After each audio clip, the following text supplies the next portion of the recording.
Well, good morning, gardeners and homesteaders. I hope everybody's having a fantastic day and we're getting into fall. And I do want to address a couple things because fall is a very tricky time to take care of multiple kinds of seasons of plants. So you may have some warm season plants in your garden interplanted with some cool season stuff.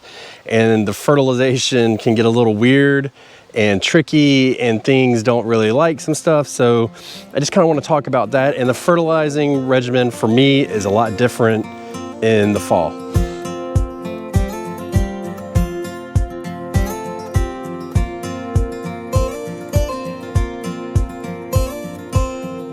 Just take a quick peek at my garden. You can see we've got fall stuff here, summer stuff here. We got summer stuff here. We got fall stuff in the back, all the way around. And it gets a little tricky depending on how you fertilize and what you fertilize with. Now for me, I use an injection system in my drip system this year, which I do like to do, but the problem has become, and this is all just a learning process because it's the first year, is when I inject it in, it goes to everything all the way around. And that's kind of created a little bit of an issue for me, not too bad, but I'm glad that I caught it because I can keep up with it.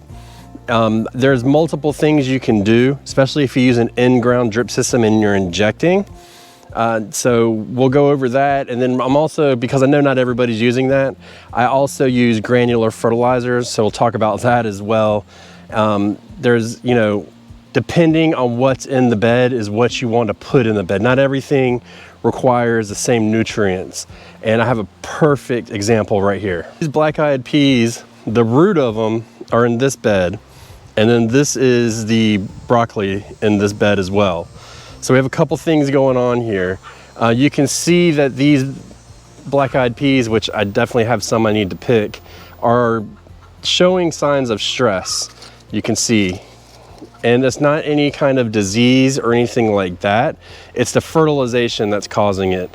And it's a real simple concept once you grasp on to the different plant profiles that you plant in your garden. For instance, peas, which black-eyed peas, are nitrogen fixers. That means they create their own nitrogen. They take it from the air, then they give it into the soil. They have little nodes or nodules on the roots, and then that's what releases nitrogen back into the soil. So when you give them nitrogen, then that can help to cause this issue that I have, and it really affect that plant. And we have to feed because of our broccoli. Now, our broccoli is our big crop for the winter, so don't get me wrong. We're going to continue feeding that way. But moving forward, I know I need to change my plan a little bit. And if you're using granular fertilizer, then you can just alternate different things in different sections. But that fertilizer, because I'm injecting it, it's a high nitrogen fertilizer, is feeding this as well, which it does the opposite effect. Now, just to give you a comparison, I'm gonna have to give you an aerial view of this guy. We have our Seminole pumpkins. They're getting the same too. And you can see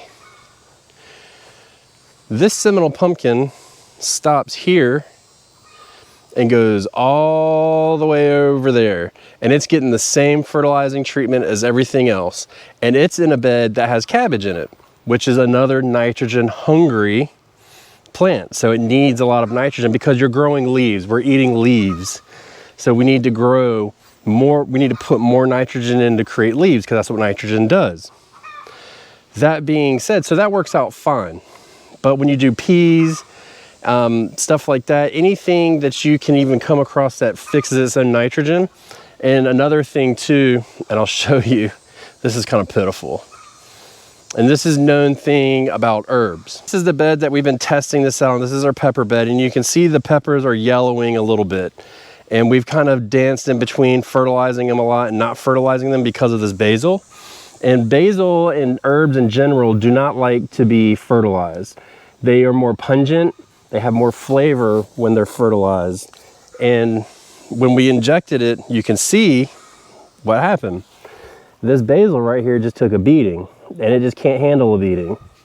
How dare it have just bad genes like that?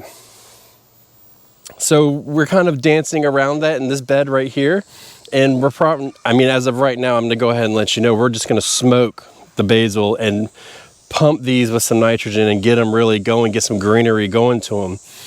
But then in these other beds, because this is its own separate system, the wild garden is separate from the watering and feeding than my main garden.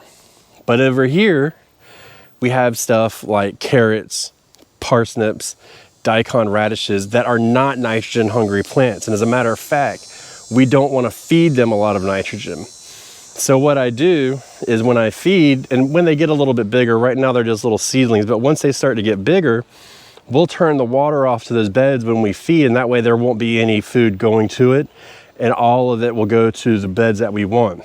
Same over here. So we could do that if we monocropped appropriately, or in the aspect like this where clearly you can't get broccoli to grow up a trellis, we could put another crop in that is nitrogen hungry for fall.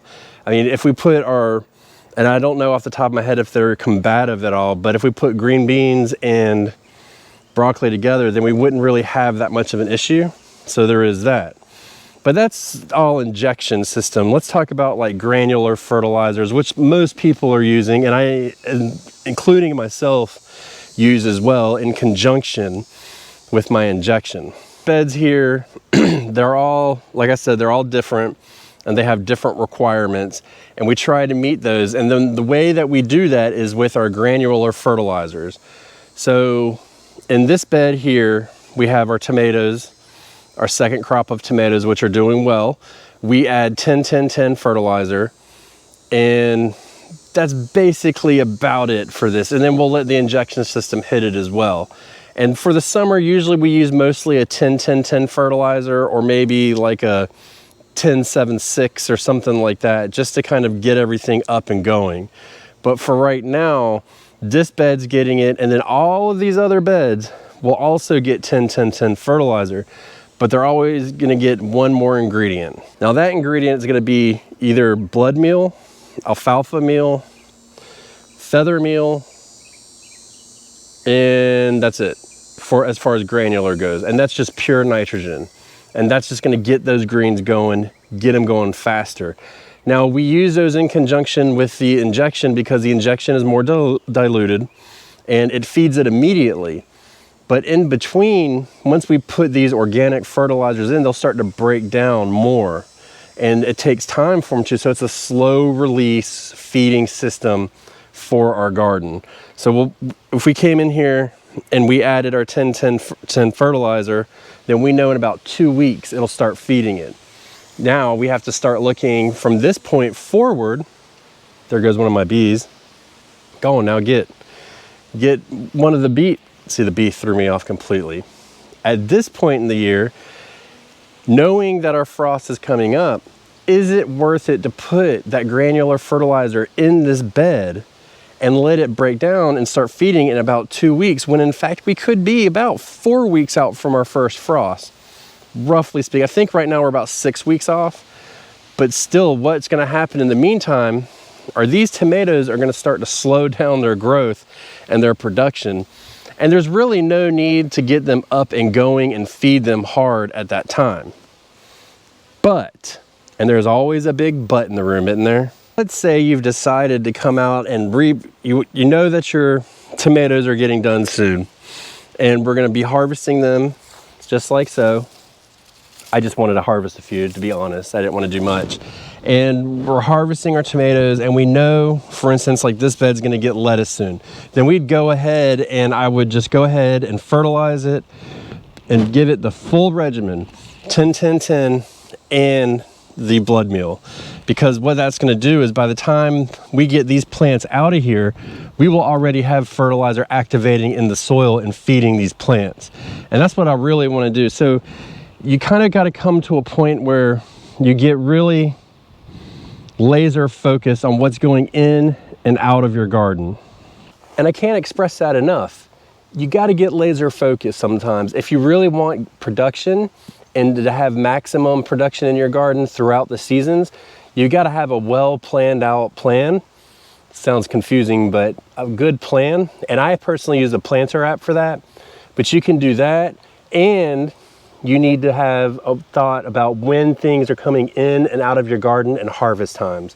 which we're gonna do a whole video about that at some point, because harvest times can be very tricky, and it's honestly season dependent and kind of generalization of it. Now the final aspect of it is it's getting to the end of fall. Let's just say these plants have just grown and they're starting to head and they're looking really good.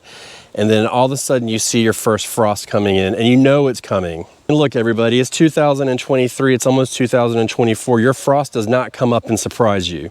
You know when it's getting close. And I know for a fact, and let me know if I'm wrong, if you are every day around this time of year looking at your weather, and not even looking at today, looking 5, 6, 7, 8, 10 days out, let me know in the comments, because it can be obsessive for me. But you're not gonna be confused. You're gonna know when your temperatures are starting to dip down and you're getting dangerously close. And at this time, no matter if you have a cold tolerant variety or a frost tolerant variety or what, consider your fertilization and what you're doing with that. So what I mean by that is, don't just go out there and say, okay, I got 3 weeks and then my first frost date's coming up. Let me go out there and pump it full of fertilizer, give it the granules right away and just let it sit. Because what's gonna happen is that's gonna kick in. And when it kicks in, it's gonna be getting to its strongest point and pushing a lot of growth. And then your first frosts are gonna come. And then what's gonna happen is it's gonna burn that new leaves, and then you're just kind of setting yourself back. So not only are you not really getting the best production, but you're also just basically pissing your money away. And that's not something we wanna do. Fertilizer is getting expensive, and I mean, it's always been expensive, but it's a part of it, and we wanna keep it close to home, you know what I mean? So just think about that as we get deeper and deeper into this fall and winter season in your planting schedule. Now I will say this, if you do want to fertilize and you know you're 3 weeks out, get yourself a good liquid fertilizer and fertilize it, because it's going to feed it immediately, it'll wear off, and you can kind of boost that production. And I would, if I knew 10 days out, let's say my forecast was getting to be about 34, 35 degrees, and I knew it was getting close, because you know 35 can easily be 30. The weatherman just isn't always right. Then you know that you may be able to push a little bit extra growth in that 10 days leading up to it, and you may be able to get that last head of broccoli up to the full crown that you desire, or you may get that cabbage just nice and plump, or the lettuce may grow another inch. You just never know, and you'd be surprised. And personally I use a good fish fertilizer. Stinks like hell.